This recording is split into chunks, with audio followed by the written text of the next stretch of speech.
Test. Oh, yes. Well, a warm welcome, everybody. And it's my pleasure to welcome you all here, indeed, to a lecture by Dr. Ron Neller, who is going to be talking to us about Noah's flood, our flood-scarred earth. But before we begin, what I would like to do is to open the evening with a word of prayer.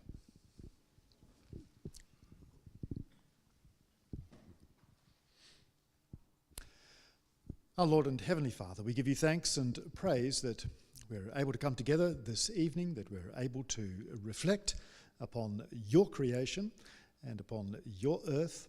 We ask, Lord, that you would be with us, that you would make this also an educational and helpful evening, one that is conducive to the building up of our faith and of our understanding of a section of your holy word. We therefore pray that you would be with Dr. Ron Neller and that you would guide him also in what he has to explain to us, so that you would be honoured and glorified also by the events of this evening. We do ask this in the name of your Son, our living Lord and Saviour, Jesus Christ.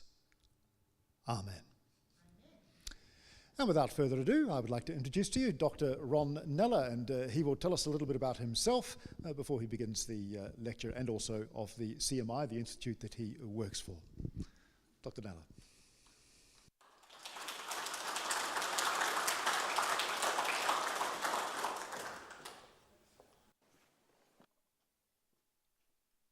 Well, thank you for the very warm welcome and the prayer. Yeah, it is a pleasure to be here. I do love Western Australia. I must admit, I'm a Queenslander, but coming here is actually quite exciting at times. I tend to bring the rain with me, my apologies, but it is a delight to be here.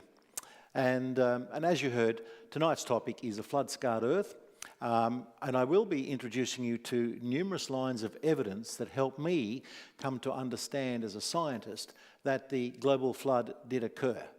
Now, there's an important point before I even begin on this journey for you to understand, because it's not commonly expressed in the media and not commonly heard of in churches. But I came to Christ through science, not a Christian community. I grew up in a non-Christian environment, very much was opposed to our Lord, but 35 years of research around the world, putting together the pieces, helped me to come to see a picture that just caught me off guard, that a flood had occurred, a global flood had occurred, because the patterns of evidence that one sees are not just local, they are global. And so ultimately I came to a point in my life when I had to make a decision, and that was helped by another person to become a Christian. That person, by the way, was not a Christian. That person was not a Christian, they were an atheist, which is an interesting journey then, how an atheist drives you to becoming a Christian when you're basically agnostic at this point in time because you believe there is a God but will not accept that God. And so it was an interesting journey, and I'm happy to share that with anyone afterwards. It's an intriguing little journey, how the Lord is so patient and yet sets things up that you will be given that opportunity over and over again. And I did accept that in my early 50s. And so it changed my life completely. It completely changed it because, as I said, I lived in a non-Christian environment. It was actually, in my upbringing, was a rather violent environment, an alcoholic environment. And so I really had no compassion or desire for a loving father. But that changed in my late 50s, or early 50s, sorry, with all of the evidence. And just to add to that point, most of my secular science friends who travelled with me around the world all came to the same conclusion that yes, a global flood has occurred, but they did advise me not to make that public, not to go public with that, because you will lose your position, you will lose your grant monies, and so on. Well, I went public, they didn't, and they still have their jobs. And but that's the element of the world we live in, is that there is a lot of challenge against Christians these days, and particularly a lot of challenge against people who believe in the Bible from front to back, particularly in the book of Genesis. So I thought I'd start off with a little bit of explanation about who we are as Creation Ministries. Let's see if that's working. It's not working at the moment. It's on. We'll try again. Challenges always come across us when we try to, from one church to another. There we go. Maybe just raise it a little bit. Creation Ministries, as you see there, is we're an international entity that's worked in many countries. We have offices in 7 countries, but we do work in many other countries as well.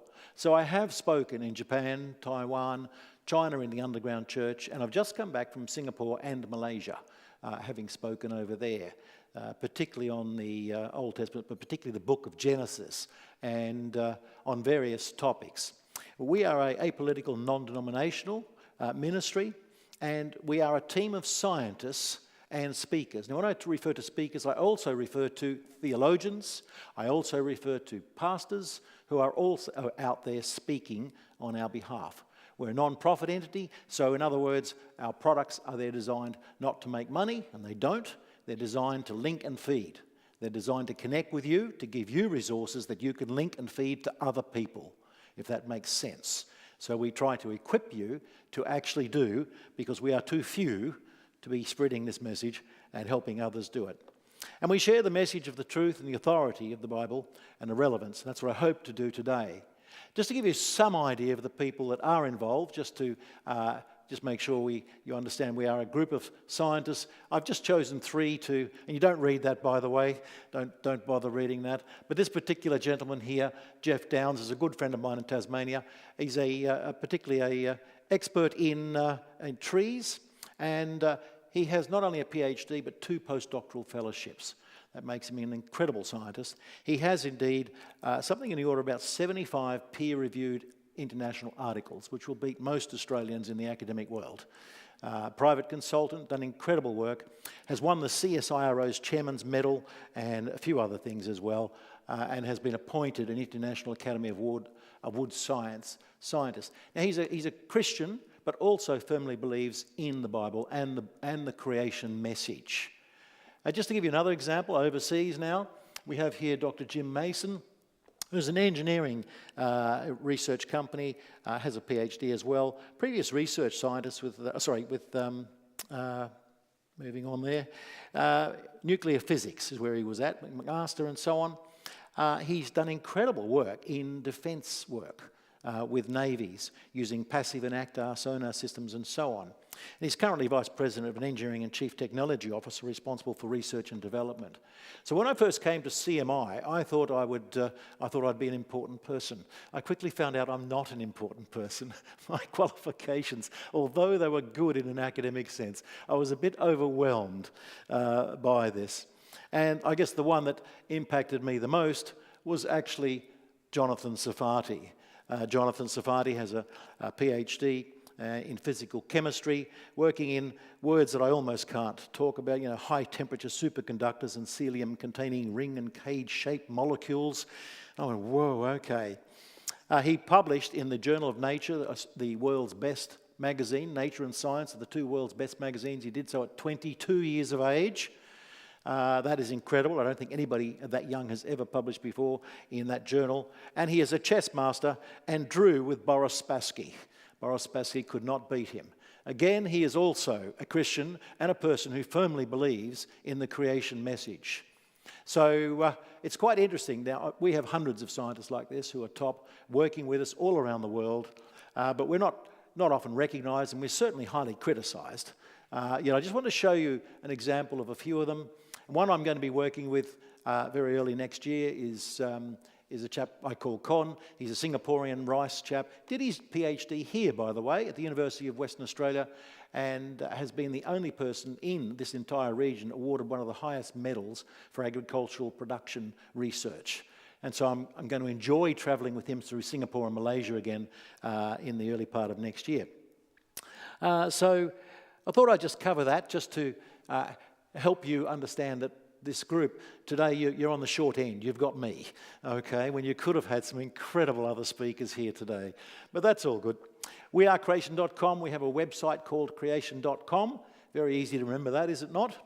And that website, by the way, has in the order of, creation.com, in the order of, if you search that search engine, 15,000 articles for you to read.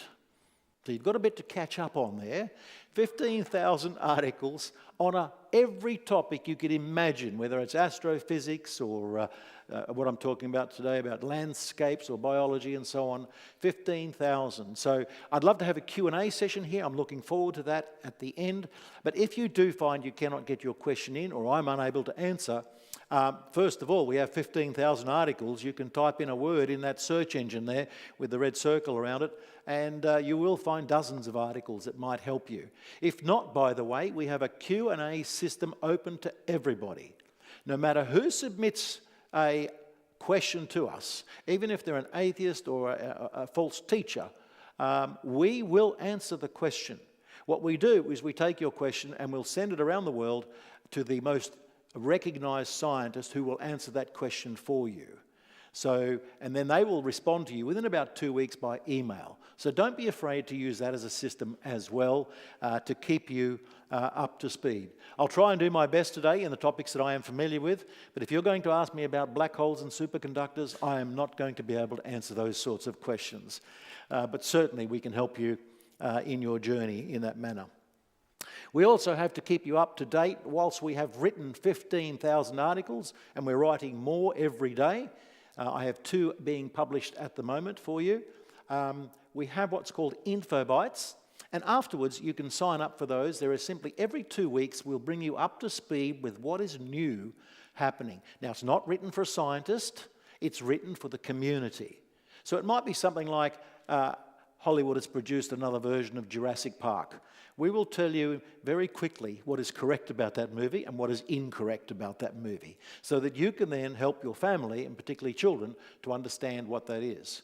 And one of the most amusing things I like sharing is that if you've seen Jurassic Park, the movie, and you've seen the species called Velociraptor, which is this big and vicious and able to run, Hollywood loved that name, but Velociraptor is actually this big.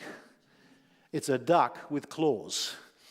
And so the point is, there's a lot of distortion that goes on in movies about dinosaurs and things like that. We will write something within a month to tell you how to explain this to your children. If NASA says it has found Kepler-2, like Earth, we will tell you in a very short time. Why? Because we have people in NASA, scientists who are working with us. They will tell you, and we will write to you through this info bite, an email sent to you every 2 weeks, that that planet is too close to its star, it is completely on fire, and it is volcanic as well. And we'll tell you what you're not hearing from the rest of the world. So the purpose of that is for you, with the info bite, if you sign up for that later, it's just an email, that's all we want. It allows you to share with other people in your community right now on topics that are in the press. That's why we do it. It's to keep you able to talking to other people on topical issues and so on. So, a little bit about myself before I go on as well. I'm a landscape type person, what we call a fluvial geomorphologist, big name, but essentially it means I chased floods and earth surface processes in order to understand questions about the landscape. I would ask questions, why is that hill there, that mountain there? Why is that river? Why is your lake there? Is it a part of an old coastline? These are the sorts of questions that I would ask as I travelled around the world. I looked at floods and sediments is simply dirt on the move, by the way. I'm sure you're aware of that. Any dirt that's on the move, it's eroded. As a scientist, we'll call it sediment, and that's the word I'll use. Also did a lot of work on fossils and microbes as well, so I was quite crossing a lot of areas, which was a blessing in one way, that I was looking at many lines of evidence in terms of trying to understand landscapes in terms of today's processes. Trying to understand how today's processes created that landscape, but finding no answers. In fact, finding a lot more questions than there were answers, and then having to restructure and remap my own mind. During that period, by the way, I spent most of my time overseas. I spent 10 years in China, a couple of years in Finland. I worked in Libya, Peru, chasing the floods in the Amazon River and so on.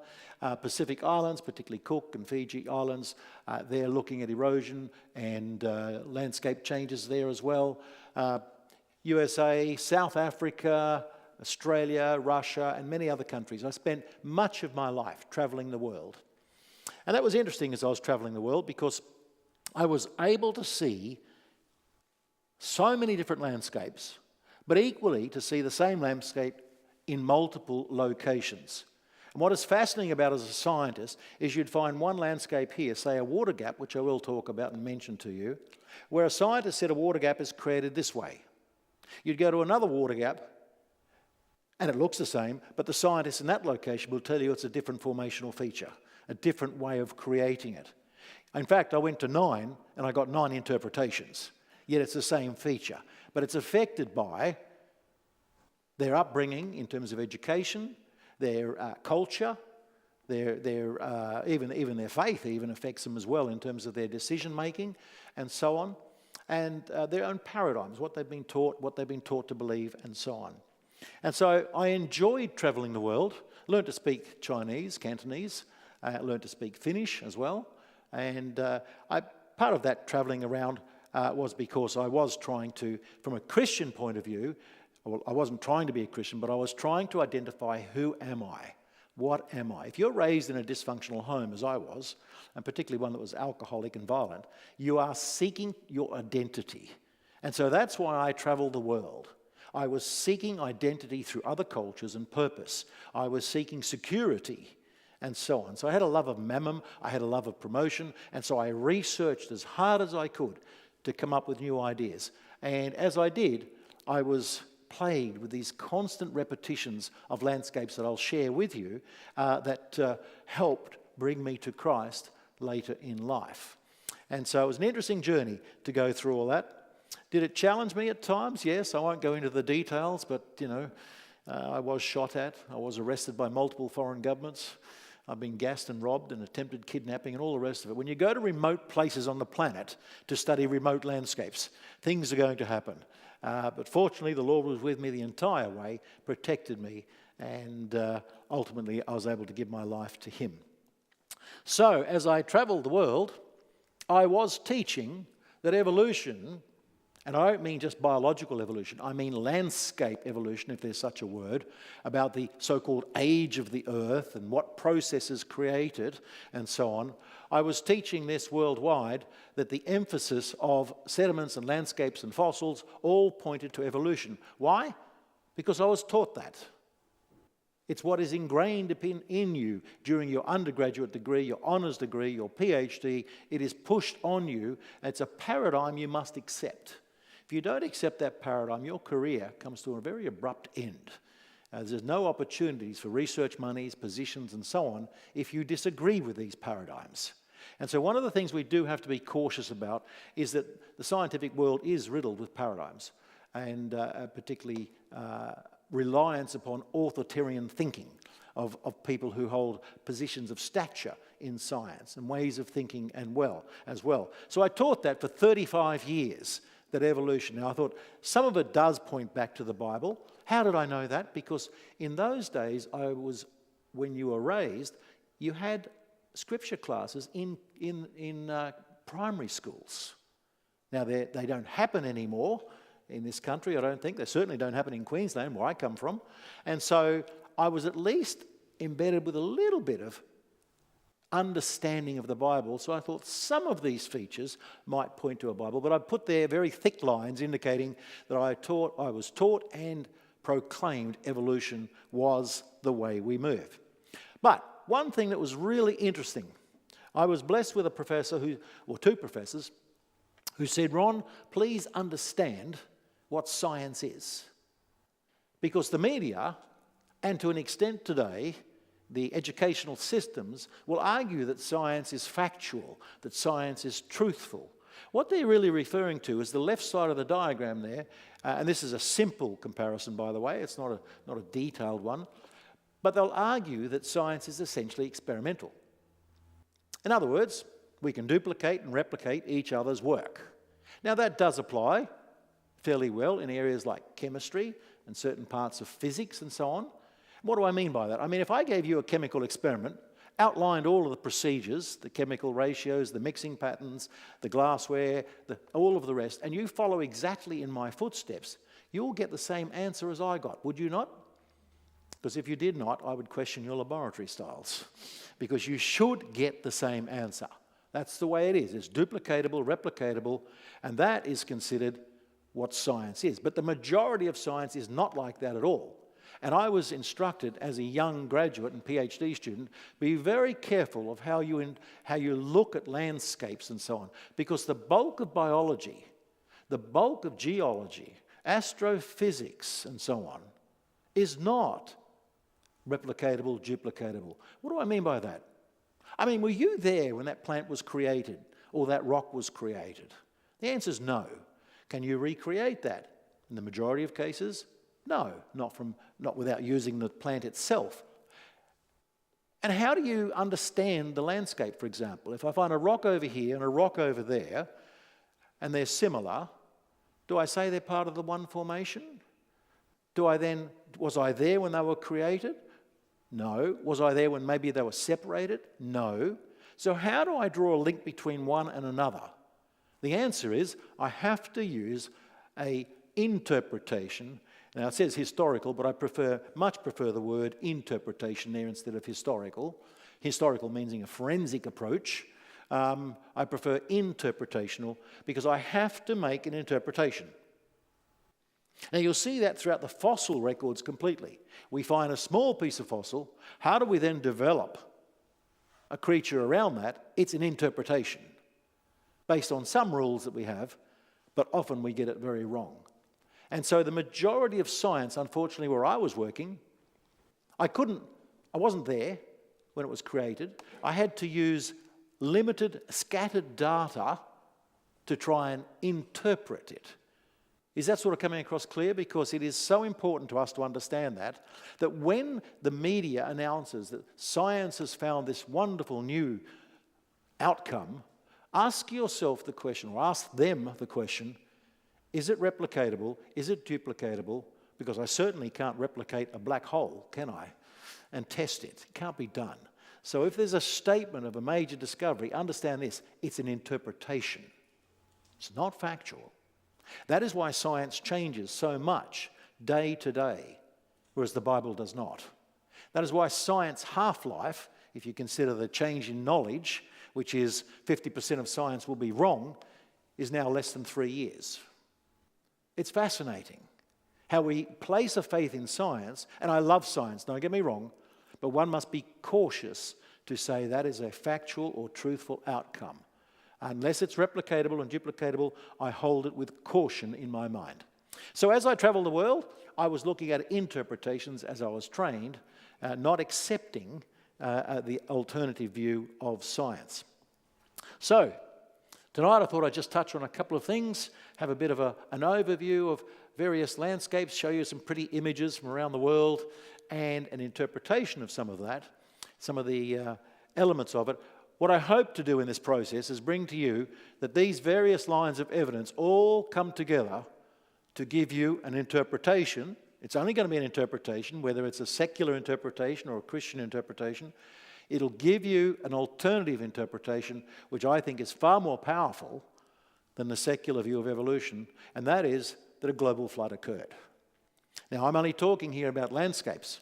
I also researched fossils, sediment supply rates, many other factors, and they all still come to that. But I don't have that time tonight to share with you in detail many of those other topics that are causing shockwaves amongst scientists today.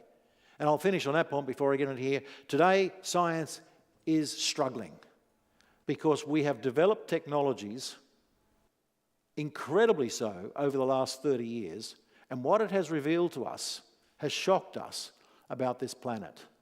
I mean, there used to be a period of time when people would say, how could the floods that flooded the earth come from underground? That was the common statement. That's impossible because we know the structure of the earth.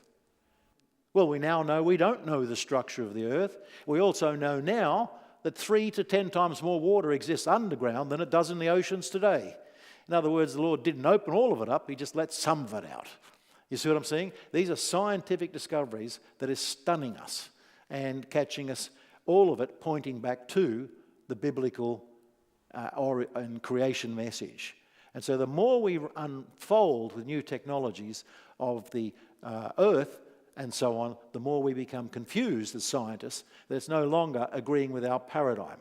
And so even the argument of evolution is now under incredible challenge worldwide. as many other arguments. So let's have a look at some of these features, and I'll explain how I got to these things. The interesting thing about plateaus and sedimentary strata is we've already mapped numerous other planets. We are unique in what we do know, in that we are a sedimentary planet. 45%, sorry, more than that, 70% of the continents are actually sedimentary rock on the top, and 45% of the entire continents are plateaus. Some of them meant to be 300 million years old, yet still a plateau.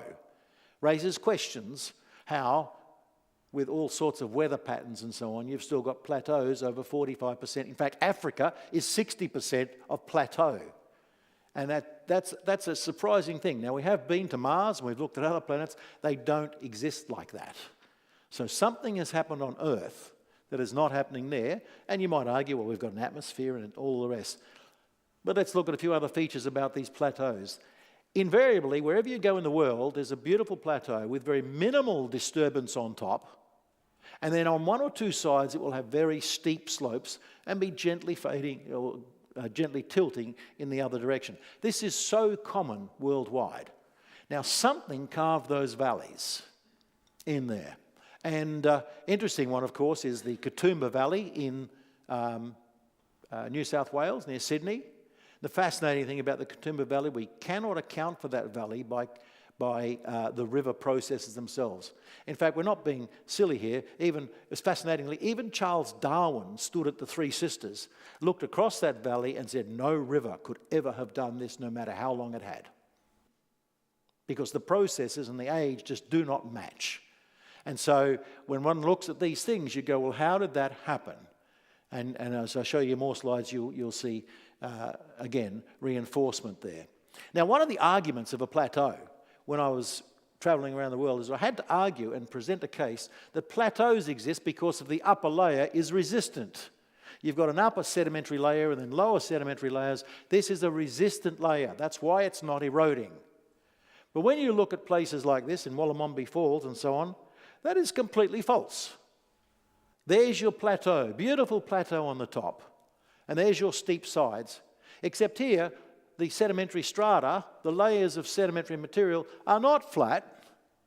They're tilted at about 80 degrees, 70 degrees to 80 degrees. So you've got hard rock, soft rock, all of it, yet the plateau goes right across New England, and yet it's tilted like that. Now, that erosion does not reflect weak rocks, because some of those rocks sticking out are weak. So you're not seeing this so-called differential erosion being focused upon. You're seeing a plateau, just as you would see a hard surface plateau. You're seeing a plateau with rocks tilted like this. So the argument that hard rocks prevent the erosion of plateaus is incorrect. We know that from a global perspective. And so it's fascinating when you see these sorts of things, and it sort of begins to eat away at your argument that these rocks are somehow resistant.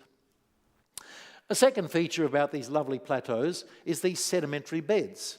And you can see them there, and I've highlighted there with the yellow lines there.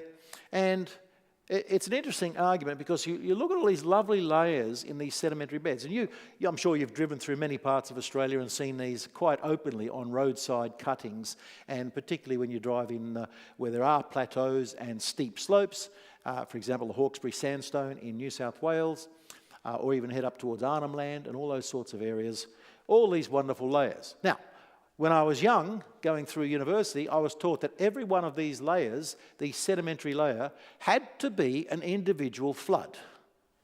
Each one was a flood came down and deposited sediment, a thin layer of sediment. Then another flood came down and deposited a thin layer of sediment. And then another and another.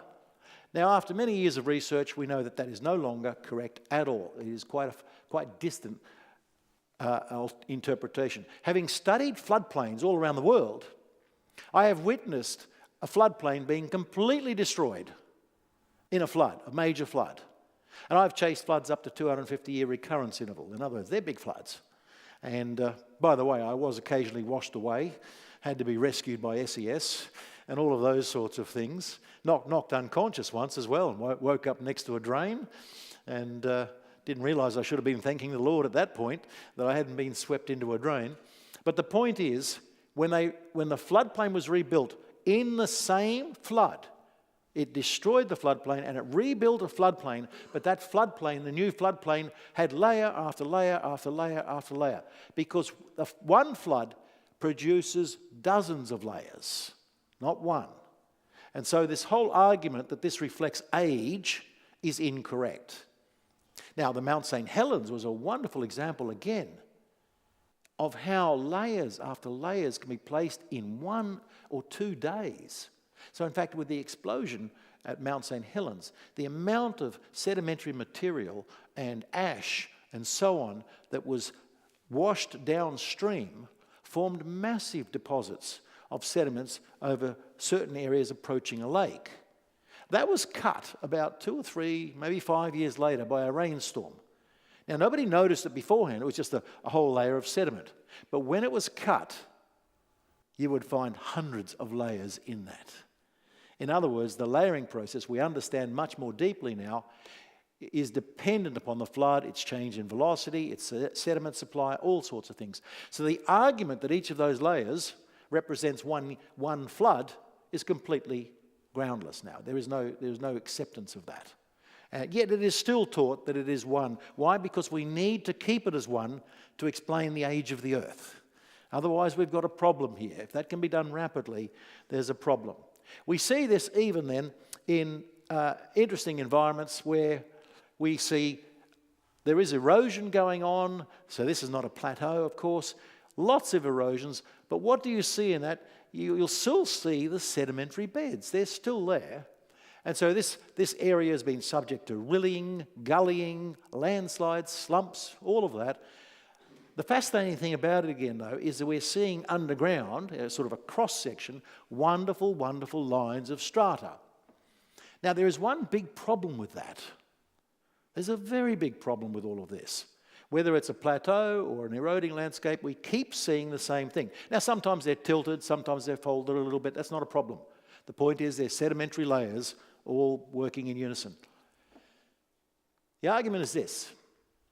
If sediment is going down from here now, it is going to cover a previous landscape, is it not?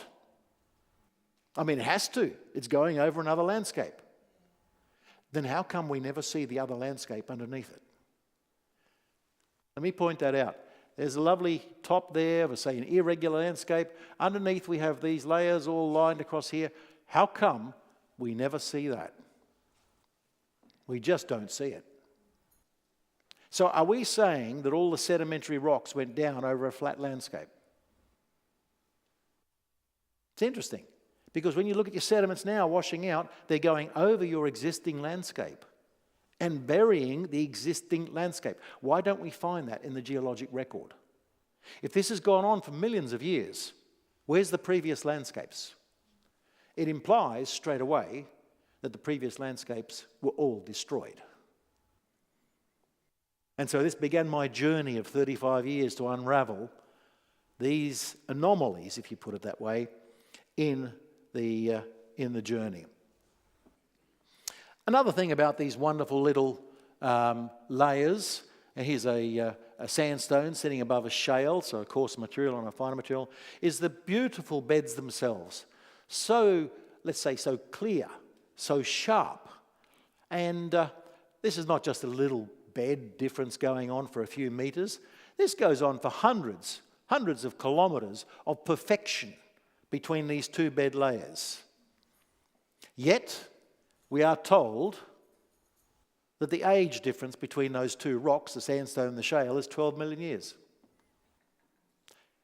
So my question to my colleagues, and I became quite a problem with my colleagues as I travelled the world, is I said, are you telling me that for 12 million years it did not rain, there was no floods that would create some channel erosion, there's no irregularities, wind-blown sediments on top of the land? Are you telling me that for 12 million years there was no meteorological processes? Now an argument comes through that, oh look, what did that was another flood that flattened the surface and removed all the evidence and then put new sediment on. Interesting little argument. except when they try to map it into every layer in the Grand Canyon, that this one is 10 million, this one's 20 million, this one's 15 million. Are you telling me that over this area, and this is where I began to really challenge the arguments, you're telling me over thousands of square kilometres, incredible floods flattened the landscape and put new sediment on. And then another incredible flood of almost continental scale ripped that landscape apart and put a new layer on top. And it removed all the evidence of the millions of years of change between the two layers. Now, to me, we're starting to enter into science fiction because you're now invoking processes that we do not see today. In fact, during human history of record, we have seen nothing of this magnitude or of these orders. So it's fascinating when they then look at these layers, these sedimentary layers in these plateaus, because that's a plateau, there's a plateau, dissected, we can see the lovely sedimentary layers, yet they continually put millions of years between them. Why? Because we have to. How do we explain an Earth that's going to be hundreds of millions of years or billions if we don't put these layers in? We've got to have millions of years of explanation. So I find this very, very challenging. The other point that's rather interesting is that when you look at these layers, all of them basically have no evidence of any biological activity before the next layer was put down. It's called bioturbation. Now you know that if you go out and you watch some fresh sediment put on your floodplain or in your river channel or on a beach, sand is there and nothing disturbs it for a while, what happens? Immediately, plants start to grow. Immediately, as you see there on the right-hand side, even crabs will come along and start stirring it all up. In other words, within a matter of weeks, that layer, that lovely flat layer of sediment that's been put down there is now disturbed. But guess what? When we look at the sedimentary beds all around the world, we see no evidence of disturbance. In other words, we're now arguing that these sedimentary layers had to be put down one on top of the other within weeks of each other because there is no biological evidence. You can see here all the root material and so on coming down. That is not removed when you put more sediment on top. That is preserved. And you would pick it up through, well, it's obviously decayed root material, but it would be charcoal or whatever it is these days. You can pick up the organic material, but we don't find it in the sedimentary layers. You could pick up the turning of the surface, but we don't find it. In fact, we have classifications of that. There it is there, where the top one says there's no bioturbation, all nice and flat, and then you get all these worms and disturbances and root material until you get completely. So why is it that we see this today in our current landscape, but when we look at the past landscape, we get that, basically? So in other words, all these layers are meant to have been put down within weeks of each other to prevent biological activity disturbing these surfaces. Fascinating. So you're now invoking, we have to invoke constant change, catastrophe almost after catastrophe, or flood after flood, on a regular basis to prevent any of this being detected. It will be occasionally, but the majority of it will be sitting up here. That's what you see in the field. Boulder fields catch a lot of people off guard as well. Boulder fields are when you have boulders like this sitting on top of plateaus. Now what does that mean? Well, there's a rock that doesn't belong there. It's on top of a plateau in Wyoming. Where does it come from? It comes from a location 500 kilometres away. Now what does it look like to you? Where do you see these sort of well-rounded boulders with concussion marks and all that sort of thing? Where would you see that normally? In a riverbed. In a riverbed. This is not just one sitting on top of northwest Wyoming. They estimate there's close to 1 billion of those rocks lying across the plateau on the surface, up the top. Go to South Africa, you'll see the same thing on a plateau there. Millions, if not 1 billion or so, of these well-rounded. In other words, these rocks, we know, were transported as a sort of a bed load, rolling along the river channel, being rounded, smoothed, and with a few concussion marks. They've travelled over 500 kilometres like that. The estimates of velocity and depth of water are incredible. think you need something like 60 metres deep water travelling at incredible speeds to be able to create that sort of a sphere, a well-weathered rock, and put it on, particularly on top of a plateau. So I'm drawing a picture here. We see sedimentary rocks over most of the continents. 45% is plateau. All these wonderful sedimentary beds where there's minimal bioturbation. In other words, did they all come at once? It seems that way. And on top of them, you have these boulder fields that cannot be explained at all, and we give up even trying to explain it, how this happens. They're incredible. And then, of course, you may have seen these polystrate fossils in these sedimentary layers as well.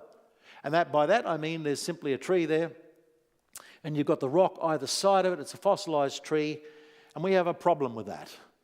Because if the rock is old at the bottom and young at the top, how did that tree remain in that position and able to stand there for so long? It's a challenge. In fact, it's such a challenge that we have a scientist, emeritus professor of geology, says a fascinating thing. Because we know, he says, this is a British coal measure where they find lots and lots of things. We find them all over Australia as well. What does he say? The total thickness of the British coal measure is about 1,000 metres. And it was laid down over 10 million years, according to the dating technology. Then, assuming a constant rate of sedimentation, it would have taken 100,000 years to bury a tree 10 metres high in height. He says that's ridiculous. Likewise, if a 10-metre tree were buried in 10 years, that would mean 1,000 kilometres of deposition in 1 million years, or 10,000 kilometres in 10 million years would have been deposited. The duration of the coal measures, that is equally ridiculous. Isn't that fascinating? It doesn't match the time frame. Now, it challenged us as scientists for many, many years until Mount St. Helens. Again, whilst it was a terrible destruction and killed people, from a scientific point of view, it revealed a lot to us. Because when you look at those polystrate fossils, might just take you back, they do not have roots. They've been ripped off. Likewise, they don't have branches. And you go, what is a trunk like that doing? And if you think that's not common, you need to come to southeast Queensland. We estimate over 1 billion of them lie under the area between Beenleigh and Gympie. And there are places where we can go and have a look at them. How does 1 billion trees get snapped like that and thrown out there like that? Well, Mount St. Helens gave us a little bit of an insight. Because when the explosion occurred, it absolutely smashed the trees at ground level, ripped them out of the ground, tore the roots off at the same time. They were ripped off the ground, broken at the trunk. The tops are burnt off, they're gone entirely. So logs, just straightforward logs like that, drifted downstream and the flooding and all that occurred at the same time and went into a major lake. Fascinating. The lake became full of logs like this. Fascinating. But what was really, really exciting was before they sunk, guess what they did? They turned upright and then went down and stuck themselves in the sediment at the bottom of the lake. Incredible. Now, the amount of sedimentation, even from Mount St. Helens, would not cover them. They would need, similar to what this scientist is saying, an incredibly long period of time to get that sedimentation, that amount of sediment to cover it and completely fossilize it. Because, by the way, fossilization is not just covering it shallow. Fossilization requires massive amounts of sediment. I gave a talk the other day on this to another church, that the amount of sediment required to turn you into a fossil, we now know to be incredibly deep. I doubt it would be even tens of metres. It would be more like hundreds. Why? Because unless we force the liquid out of you, and we mean that also with vegetation, unless the liquid is removed from you within a short period of time, you will not fossilise. So T-Rex had the liquid moved out of them before a couple of months. And that's got to be a weight of sediment we cannot even imagine. So we've got a challenge there with these polystrate fossils. Water gaps. Unusual. Beautiful feature that we go and have a look at around the world. And I've just come back during this year, yes, I Creation Ministries International allow us, if we're still capable of doing research, to do research. And I picked up something that was unusual about the Finke River. Never before seen in any water gap. Now, what is a water gap? A water gap is when a river flows, as the Finke River does there, through a mountain ranges, or there's multiple mountain ranges. There's McDonald's up here, James Range down here. It flows through them with contempt. It doesn't care that there's a mountain range. And so down in the James Range, whoops, go back a second, you've got these hills and ranges there, totally tilting in the opposite direction. That was dramatic. Like that, and yet the river, instead of flowing around it, just cut straight through it. These are found all over the world, particularly in locations like the Himalayas, Iran. They're also found in the USA, all through Australian central areas. There are incredible. So if you move slightly over to the left over here, you'll find dozens of them cutting through here, even little streams. Ellery Creek is doing the same. Now, I've done the mapping. This channel could have easily gone down here. It would not have been anywhere near the height. It would have been minimal change in height at all, but it chose to go through mountain ranges. That's called a water gap. And a water gap, in this case, is phenomenal. I'll just give you a picture. The water has cut down. Here we are in a river it'll flood quite dramatically at times, but look at those cliffs. It's cut down. Now, I would argue that if these cliffs were old, they should have already eroded quite extensively backwards. In fact, it's caught the news, the Northern Territory Geological Society and the government off guard. They've officially declared the Finke River has to be the oldest river on the planet because it just doesn't look right. There's something wrong with this river. But there's something even more problematic with this river. I detected it from a satellite imagery and using Google Surface Pro and all those sort of things. I had an idea, a hypothesis. So I went out there and did some speaking in Alice Springs churches and Cooper Pedy and all the rest. Loved it. But then I took a few days off, went out into the Finke River, took out there some drones. There was a drone operator and another fella came with me, wanted to help me because make sure I didn't get attacked by dingoes and all the rest of it. And we had to climb down some of these slopes. I got down okay because I'm an experienced field person. He didn't come down quite okay. He did this sort of boom, boom, boom all the way down. And being a scientist, do you think I was going to turn around? No. I said, are you okay? He said, yes. I said, do you think you can handle dingoes if they come along, even though you can't really walk? He said, yes. I said, great, I'll see you in an hour's time. And I kept going to get more photographs because I wanted to prove something that is never before seen on this planet. There it is there, coming in close on satellite now. You can see the Finke River flowing there. Very nice, white sandy. This is a much more sandstone, more a reddish, more like iron-rich sandstones up here and so on. So there's your river flowing through with the sand coming from further upstream, lovely and white. But you'll notice something else there that shouldn't be there. You may not notice it. There is another channel. There it is. No water gap in the world has two channels. Not one. This is the first ever discovered. It was one of my little discoveries, which was exciting for me. Not only is there two channels, what happens is that channel did not migrate like a river migrates across a floodplain to its new location. Yeah, they erode one bank and put it on the other and it moves and it keeps moving like that. That did not happen here. Why? Look at the heights. You're talking about a 50-metre ridge. Same here, same there. That river, it is impossible for that river to climb over the ridge and create a new channel on the other side. In other words, we have a real dilemma here. How do we have these two? When you look at the smaller Ellery Creek, you are caught off guard because it has exactly the same. So I've been out there, we've done a lot of mapping, a lot of sampling and so on. If I go back to here, been into those areas in here, and it's fascinating. That is white under there. There's a very shallow redness, which is simply recent washing, only recent washing of the red erosion, the sediment coming down and covering it. And you can see it's there, white and white. And you can see, so there's a thin layer coming down. In other words, this is not something that happened millions of years ago. This is something that happened recently, thousands of years ago. And all we've seen the change is that the red material that's eroding washes down and covers the white sediments that were there. How do you get a double water gap? It's physically impossible if you look at all the theories and ideas of this sort of process. And so let's look at it from another perspective. This is a picture by the Northern Territory and government. There it is there. You can see it's the same area.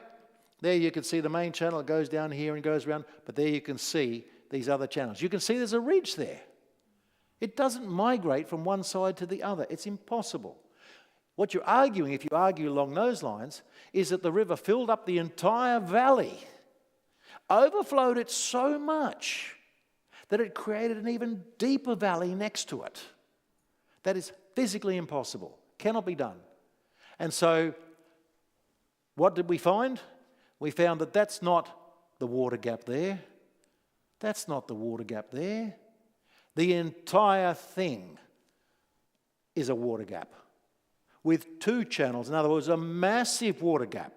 And as the waters diminished over time, they did the classic multi-channels like you see in New Zealand, anastomoting or braiding, and then ultimately it confined itself to one channel as that water energy declined over time. In other words, you needed a catastrophic flood of unbelievable proportions to create that. That has stumped the world. That one there, they cannot explain. And this comment down the bottom, the dry valley not used by the modern river is a remnant of an old course. That's an interesting statement to make, but what's the process by which it's an old course? There is no current process possible. It is impossible. So there's an incredible, that you'll read about that soon. I've written up an article in a journal with all this field work. I've now written it up for you, by the way. It's a community writing. That's what we love doing. It's written up for you. It's in not the next issue of the magazine, but the one after.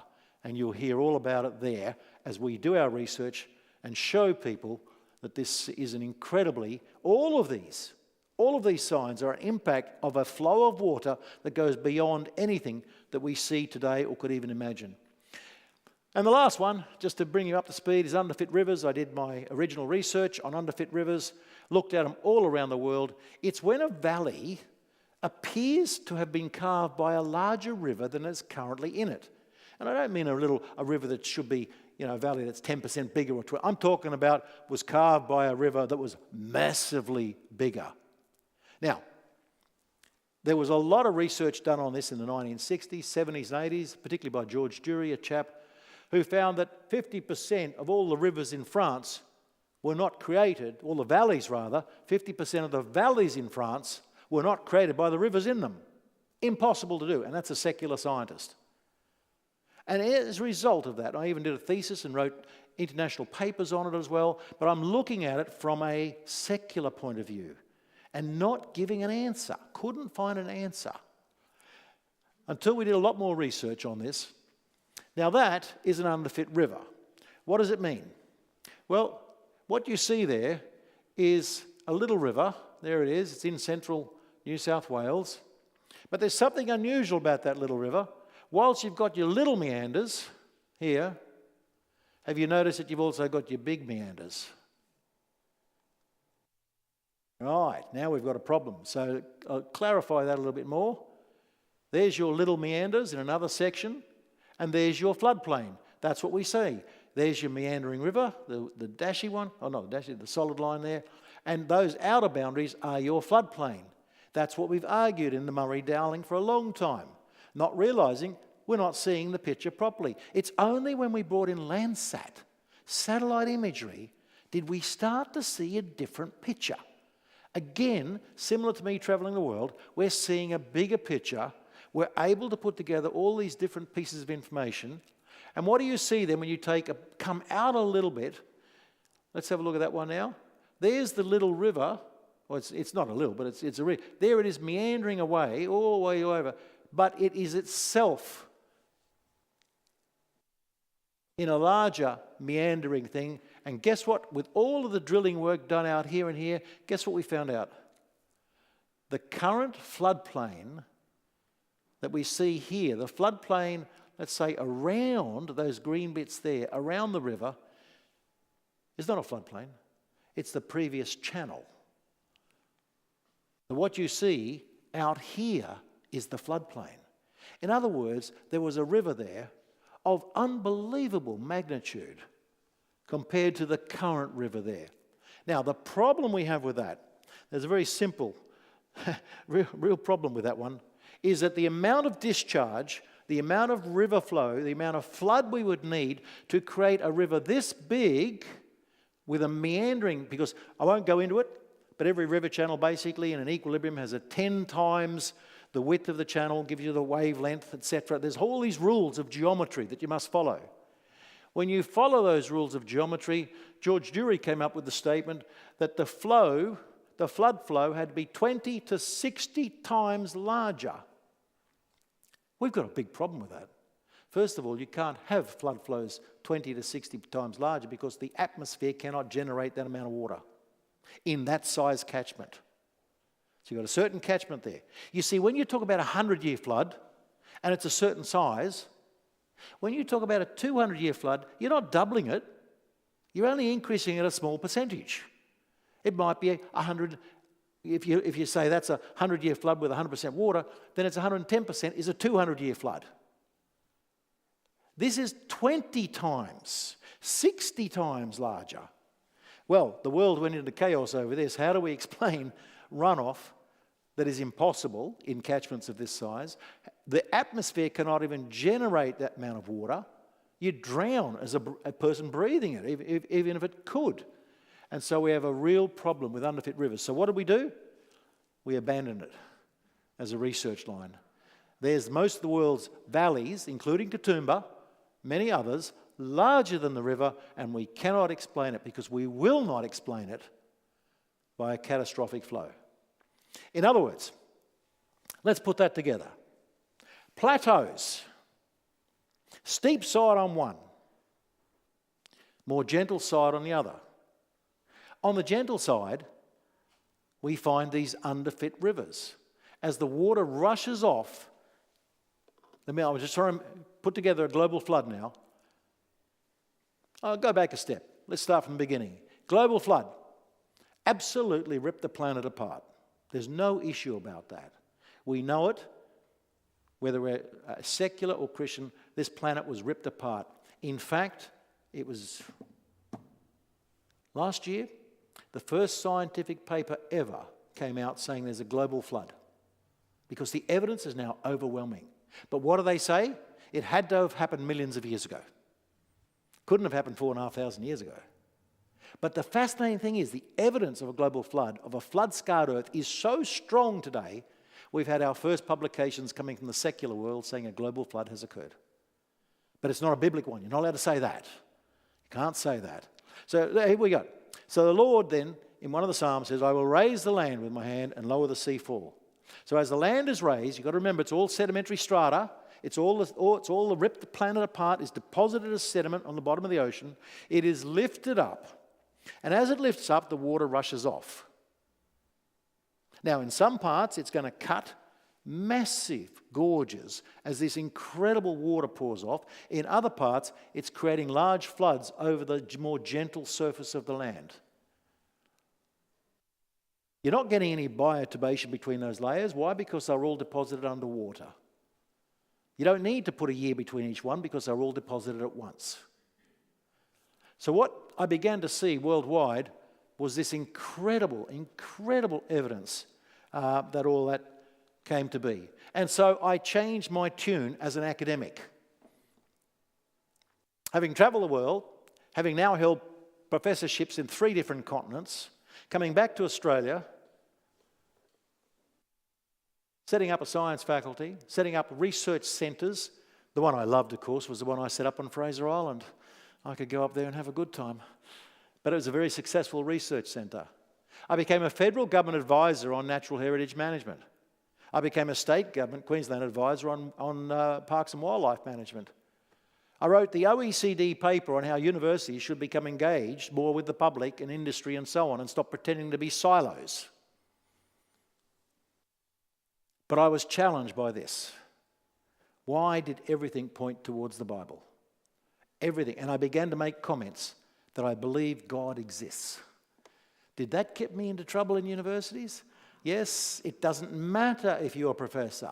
It doesn't matter if you have a great publication record. It doesn't matter even if you're an advisor to governments. There's going to be a consequence. The best consequence, of course, is I gave my life to Christ. Amen. And that was simple enough by an atheist who challenged me at the university. This lady challenged me and said, this is wrong. You can't say a God exists, because she was atheistic, as most scientists are. And she tried to help me. She'd never seen a lecturer or tutor or senior lecturer say there was a God, and yet I said there must be a God. And so she challenged me. One day, I won't go into the details, but I tried to avoid her as much as possible. One day she said, take me to a church. I'll prove to you God doesn't exist. And I resisted it. But in the end, I did take her to a church just to settle this argument, because we're both working in the university. Again, I won't go into details, but we did have a big argument in the middle of the church because she didn't believe she was in a church. Because she'd only ever seen a church as a Catholic church on television. And she was asking, where's the stained glass windows? Where's the organ? Why are these seats comfortable? They should be wooden pews. We had a big argument. And that day the pastor decided he might do a bit of a call for those who wish to give their lives to Christ. And guess what? She gave her life to Christ. The atheist. And guess what? The agnostic also gave his life to Christ. We both gave our lives to Christ that day. We went into a church. She went into a church that proved that God did not exist. I really didn't care either way. And both of us that day gave our lives to Christ. Did she annoy me anymore? No, I married her a year and a half later. And so she now very much enjoys women's ministry and children's ministry, and is probably going to step down from her teaching position now and go full-time into ministry, which is wonderful. And so, hence, the science over 35 years helped me become a Christian. So why is it important for us today to look at this science? And wrapping it up then, it's simple. Regarding the flood, God said, for behold, I will bring a flood of waters upon the earth to destroy all flesh, in which is the breath of life. Under heaven, everything that is on earth shall die. That's as clear as anything. Not only did God say it, Jesus also said it. He spoke on many things about the book of Genesis, not just the flood. Remember, he spoke on Caesar's coin, informing the Pharisees that the coin has the image of Caesar, therefore it belongs to Caesar. That could have answered the question, but he didn't. He then added another point, that you give to gods that have the image of God. And who has that? We are made in his image. That's what shocked the Pharisees. He spoke of Sodom after being in Capernaum. He spoke of marriage and divorce. And he spoke of the flood. For as were the days of Noah, so will be the coming of the Son of Man. For in those days before the flood, they were eating and drinking and marrying and giving in marriage, until the day when Noah entered the ark, and they were unaware until the flood came and swept them all away. So will be the coming of the Son of Man. In other words, Jesus linked the book of Genesis to his current ministry, to being rejected by Capernaum, to even his return. So the question I ask people, and Christians in particular, who challenge the book of Genesis, whether it's a 6th day or a flood or otherwise, is who are you challenging? Are you challenging Moses? Or are you challenging God himself? Are you challenging Christ? Not only did Christ refer to it, all New Testament authors either directly quoted or alluded to the book of Genesis. All of them. Luke, who's a historian, writing it from a historical point of view, refers to the book of Genesis more than any other author So what's he saying? He's saying that the book of Genesis is history because he's writing a historical account. John, theologically so-called, starts by going back to creation. Romans I love because Paul wrapped the creation message up in all that he was speaking about in the book of Romans and elsewhere. Why did he do that? Peter didn't, to the same extent. Peter was using Davidic promises, Abrahamic promises, because he's dealing with Jews. Who is Paul dealing with in Rome and Greece? Gentiles. He's dealing with Gentiles. So they cannot connect to Davidic promises or Abrahamic promises. So what does he connect them to? Creation. Have a look at the book of Romans. You will see it over and over again where he is referring back. And so that was no different. I found that fascinating because why? I studied elements of creation without even knowing it. The book of creation has the flood in it, and I was studying it and confirming it's true. Interestingly, the first book my wife read before going to church, trying to prove me wrong, was the book of Genesis. And yet when she went to church, she suddenly realized it explained more of biology than anything else. Hebrews, incredible recognition of Genesis 1 to 11. Even the book of Jude, small book, 4 times. So my point there is quite simple. We're not challenging Moses or other Christians. We're challenging the authors of the New Testament. We're challenging Jesus. We're challenging our Lord when we challenge the book of Genesis. Because Jesus saw it as historical and important, as foundational. Didn't twist it or change it, not one part. Yet today, we are being challenged. Incredibly challenged. I have been challenged in talks as I've given them around Australia and around the world. I've had people stand up in a congregation and go, that is a lie. The book of Genesis is not real. It's Mesopotamian myths. In the middle of a church service, I've seen this happen. Now, of course, the pastor had a bit of a challenge then, dragging that guy out of church. But the point was, this is the resistance now. Did God really say again that he brought the floods upon the earth? Because one of the great theologians that travels the world at the moment, John Walton, whose book is in basically every Bible college around the world, and he speaks around the world, in the lost world of the flood, he said the flood never occurred. And he is an Old Testament theologian from Wheaton College, one of the original great, incredible Christian university colleges. Isn't that incredible? Yet he's allowed to do that. He says it didn't happen. Now, mind you, even though the book was written recently, only a few years back, the only data he refers to is the pre-1980 data. He does not look at all the data over the last 30, 40 years, which clearly points the other way. When he came to Australia, he was allowed to speak in universities across Australia because universities enjoyed having a Christian belittle the book of Genesis.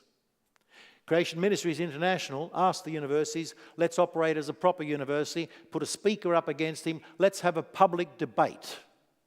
And I could have been one of those people because I would have loved to have addressed John Walton. He's an Old Testament philosopher, Old Testament theologian rather, with no evidence whatsoever. I could have just presented him simply the evidence we now have. Guess how many universities accepted the challenge? None. They would not. And so we are being challenged today, not by atheists necessarily, but we are being challenged by false teachers.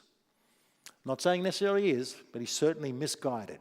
But there are others who are travelling the world at the moment who are definitely false teachers, proclaiming we are wrong. So, I'll finish on this point here. Jesus and the apostles, along with all the New Testament authors who are not apostles, relied on the structure of biblical history, commonly referred to as the book of Genesis, to provide the foundation of their teaching, wherever they went, whether they were an apostle or Jesus Christ himself. In other words, Jesus accepted the book of Genesis as foundational, important, historical, and correct. The challenge we face today is, do we accept that? I must admit, as an academic, when I first became a Christian, even though I had seen the evidence, it still challenged me.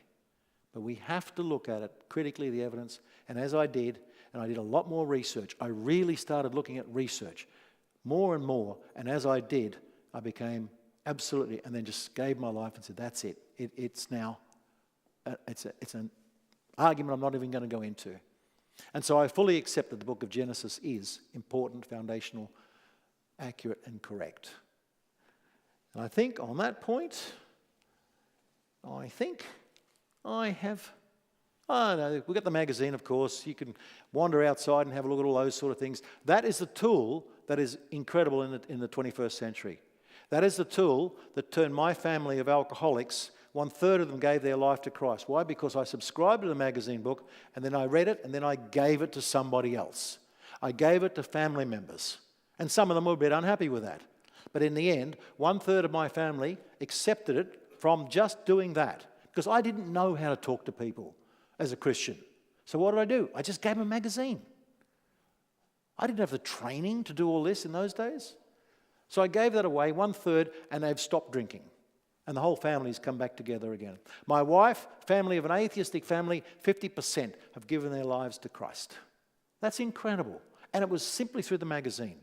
In her side, my father-in-law, I gave him a free copy, and he didn't speak to me for 6 months. He was so upset.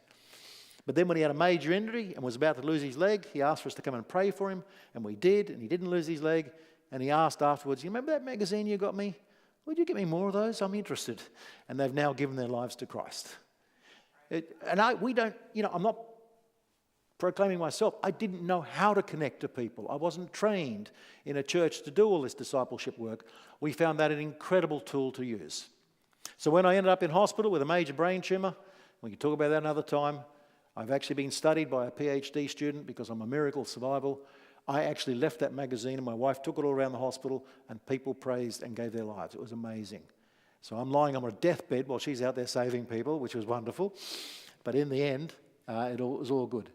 The other book that's really interesting to you that I'll just recommend is the Creation Answers book. If you haven't got that, it is our #1 seller worldwide.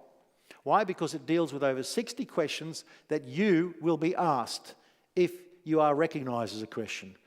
What do I mean by that? It means you should have been asked, are you a Christian?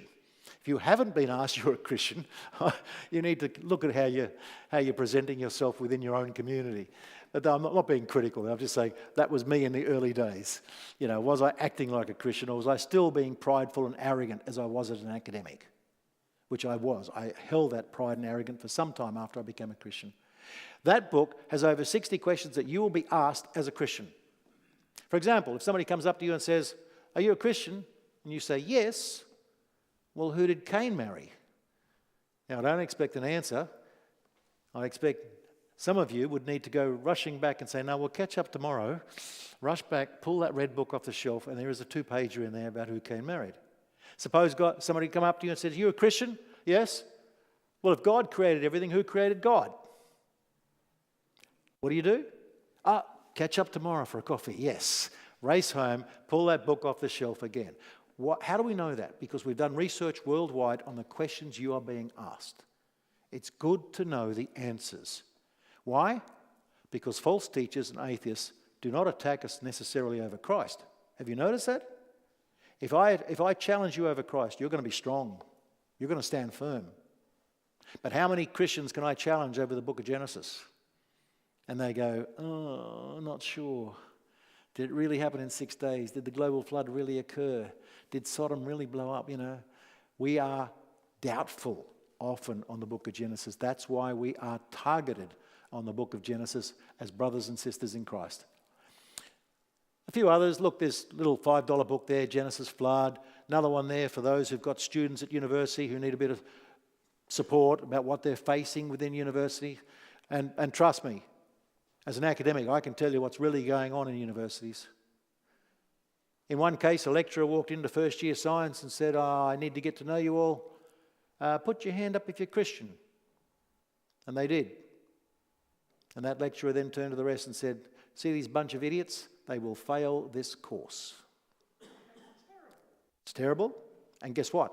It's permissible. Universities are actually allowed to make those comments. When an appeal was made to the Vice-Chancellor to stop it, the Vice-Chancellor said, no, each lecturer is entitled to their own opinions. So an appeal, in which I was part of that, was dropped because universities have an incredible amount of authority to express their views. You see it today on other issues, do you not? So, that's good. Children's books, look, great stuff. Christmas is coming up. There are packs of books out there with 5 or so in it. Wonderful. For kids, you can pull them apart and give them to different kids and so on. All of that. And that's me in the future. Thank you very much. And it's... thank you. Do you wish to finish in prayer? Or if we Q&A first? Yes. Let's do that then. Yeah. If there's anybody with a question, then I have a roving microphone here. And put your hand up. Yes. Speaking about the flood, the source of the water, is that through the mid-oceanic ridges?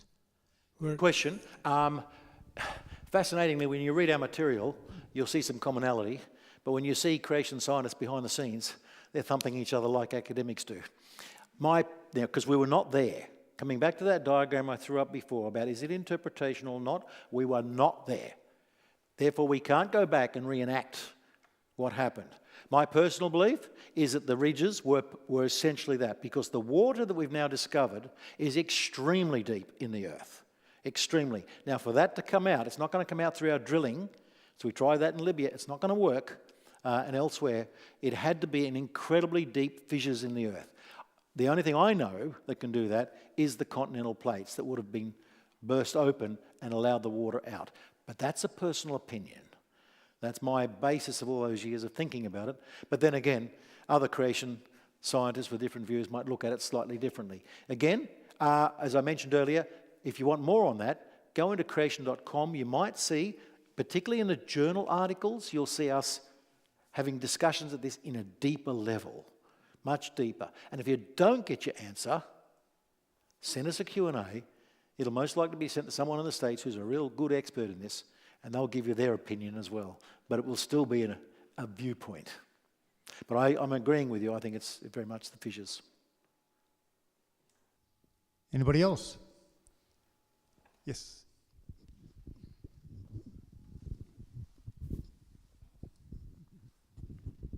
Talking about fossils and so forth. Oil, a mineral or organic matter? Oh, good question. The person you need to be talking to is Taz Walker, who has written dozens of papers of this in creation.com. So type in the word Walker, W-A-L-K-E-R. The one thing I'm only interested in is that the amount of coal and oil produced and so on is beyond the capacity of this planet today to do it in a global flood. In other words, we recognise that the Earth prior to the global flood was a much more productive planet. Because today, we could not take all of the vegetation on this planet and create that amount of coal or oil through a global flood. So I can only answer you on that level, that I've done a little bit of work there, reading and chatting with Taz Walker. But Taz Walker, if you type his name in, W-A-L-K-E-R, he's written lots and lots of articles on that. Yep.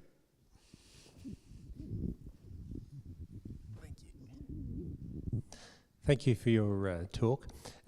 Sometimes in the inland waterways where there's sedimentary rock, you see remnants of shellfish. Mm. Is that of any significance at all in terms of the water flows? Well, shellfish are, well, in fact, 99% of all fossils are marine, wherever you go.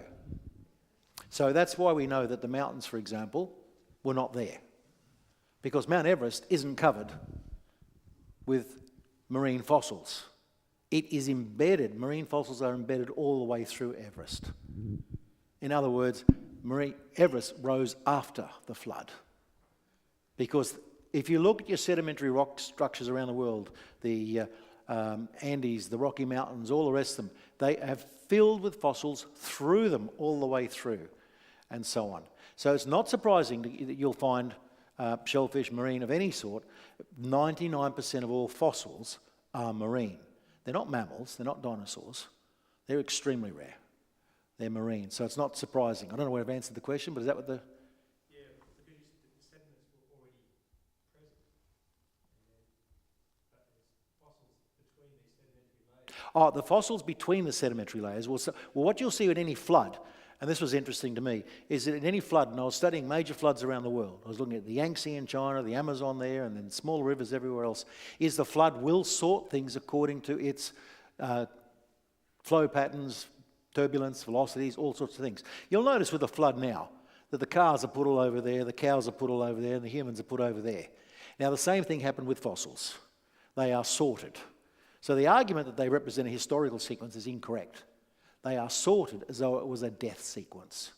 And so hence you'll find baleen whales, 18 of them, in a room smaller than this. They are sorted and deposited. And that's why you will find them not evenly spread all the way through. You'll find them in clusters, all sorts of things like that. Yep. Anybody else?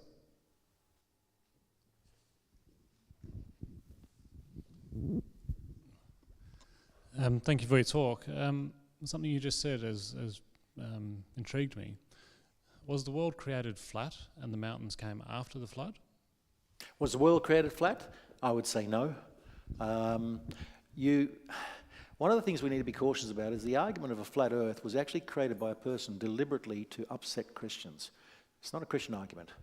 It's a person who chose to make that argument to belittle Christians, because he said Christians will fall for the argument of a flat earth, and because in the Bible you can argue this in some way. So having worked with people like Mark Harwood, who work for NASA and launched the Optus satellites and all the rest of it, he can tell you a lot of interesting stories about space and all the rest. I've worked with him and others. Even here you have John Hartnett, a Western Australian, absolutely top scientist internationally, winner of the Eureka Award for all his astrospace research. He refined the atomic clock to be 1,000 times more precise. He would argue completely against that, of a flatness. He would argue no at all. And so you've got these top scientists who are Christians, absolute believers in creation, are not accepting that flat. Again, we've got lots of articles on that, because a lot of people have asked that, and so we write articles. And so even if you write a Q&A article and ask for clarity, you might even have some point about that you want to explore deeper. Great, write it in. Now, there's a reason for that, is we want to know what the public is thinking about, because we can't think of everything that you're thinking about. And so what we may ask is, with your permission, can we use that question, and we don't need your name to be attached to it, can we use the question and then write a response to it? Now, you would get a personal response from a top person, but we would actually love to publish that so that we can share that with others. Because too often we just don't know what's happening out there in the public, particularly with the new ideas coming through and all the rest of it. So now I'm just relying again there on some extremely good friends of mine who I find, particularly when you talk about John Hartnett, who is a Western Australian, he's outstanding beyond. You know, he's written over 300 international papers. I can't believe that. It's just amazing to find a scientist of that character as a Christian and absolutely accepting the book of Genesis as true. He will talk to you about some interesting ideas he has about space and time, how things may fold rather than etc. I don't even dream of understanding that. He's too far ahead for me. But he's a good chap to pursue. Other questions?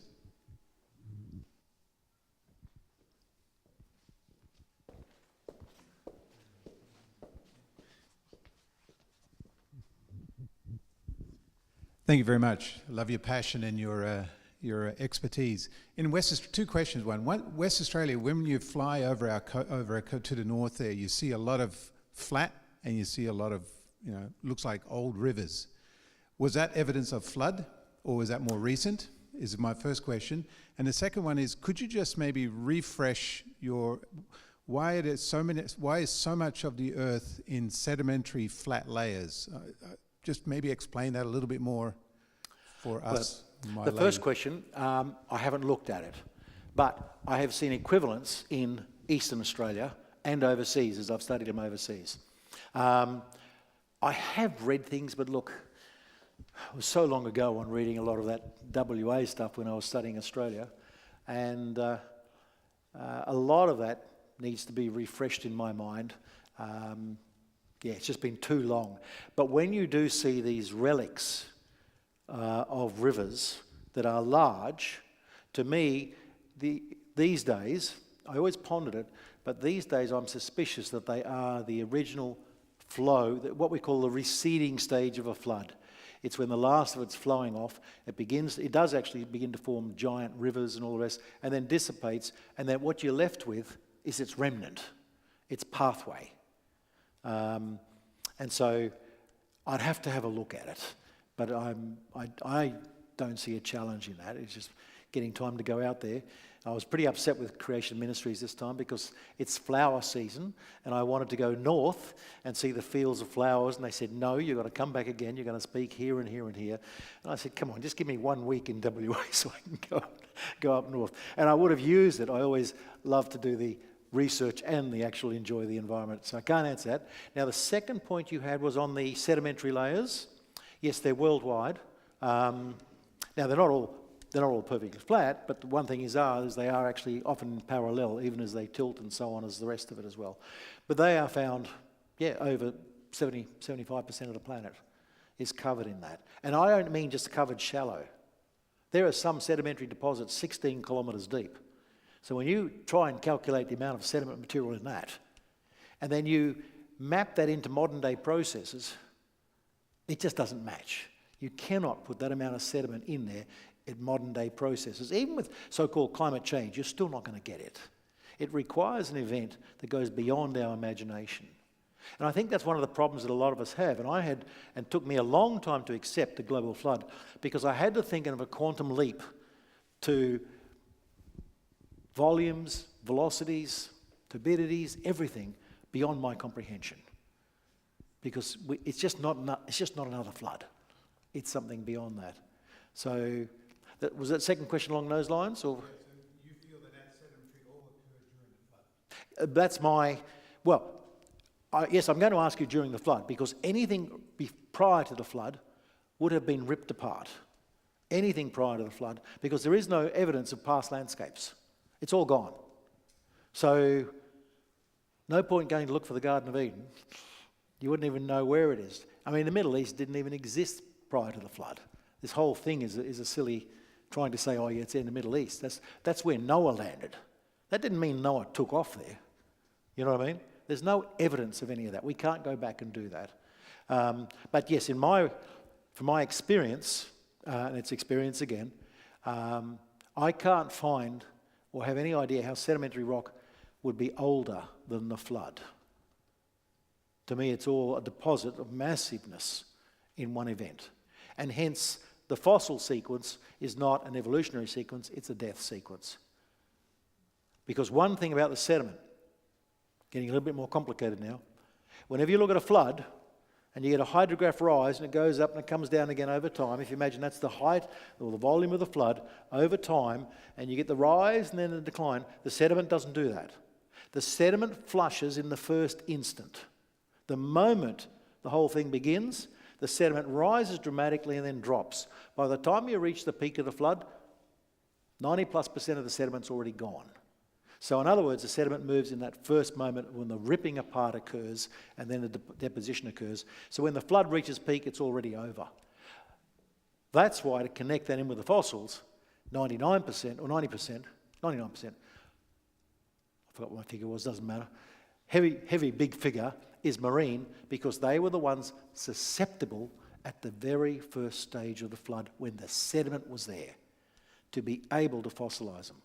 Other creatures like mammals and humans, by the time we drown, sediment's basically gone. And we need lots of sediment. How much sediment, we don't know yet. But this talk inspired a Japanese businessman to pay a Japanese university, and they're now researching and allowing, interested in doing research, how much depth of sediment is needed to create a fossil. And we know it has to be fast, and we know it has to be of incredible pressure. But what does that mean, translating that into depth? We don't know yet. But the research is underway, fortunately, through a wonderful Christian Japanese businessman. Yeah. Anybody else? Do you think there were kangaroos on the Ark? Absolutely. I have no problem with the kangaroos on the Ark, but you've got to remember it's not species, it's actually kind. In other words, genera. It's not the actual species that were on the ark. The Bible doesn't say that.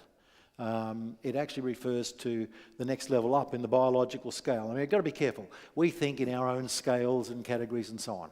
But definitely not species were put on the ark. In other words, each kind was. So we didn't go and put tigers and lions and leopards and all the rest on the ark. They only needed 2 cats.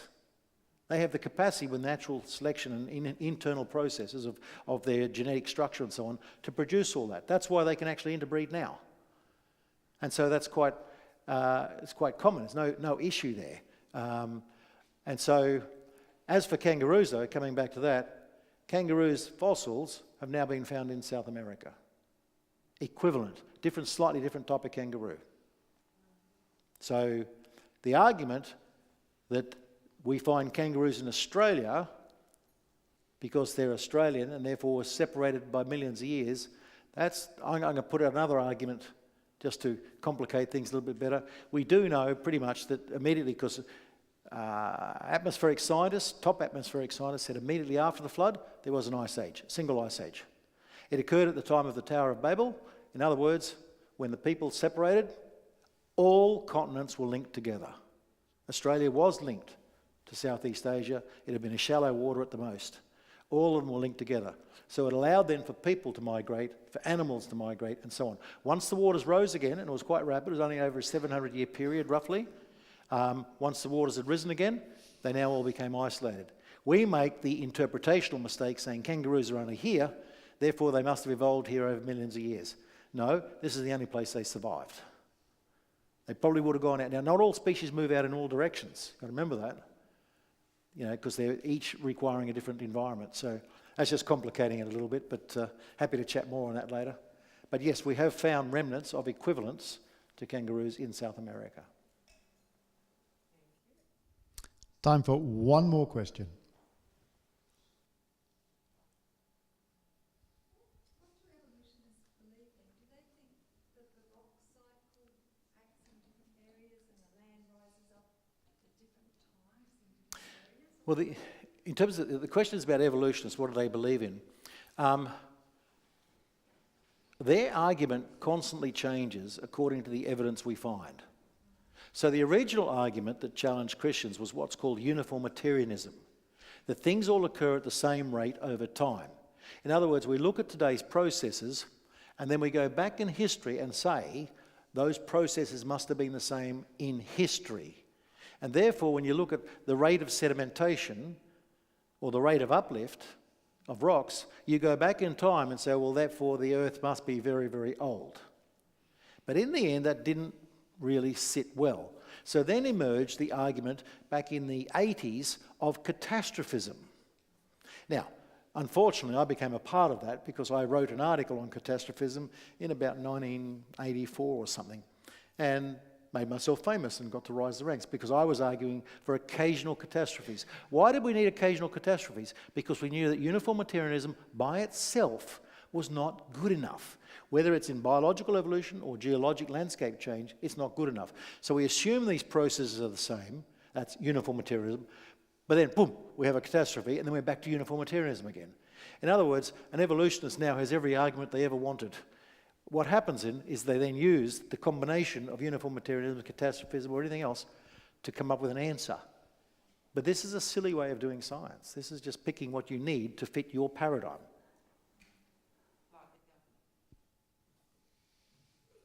I'm not going to comment on that.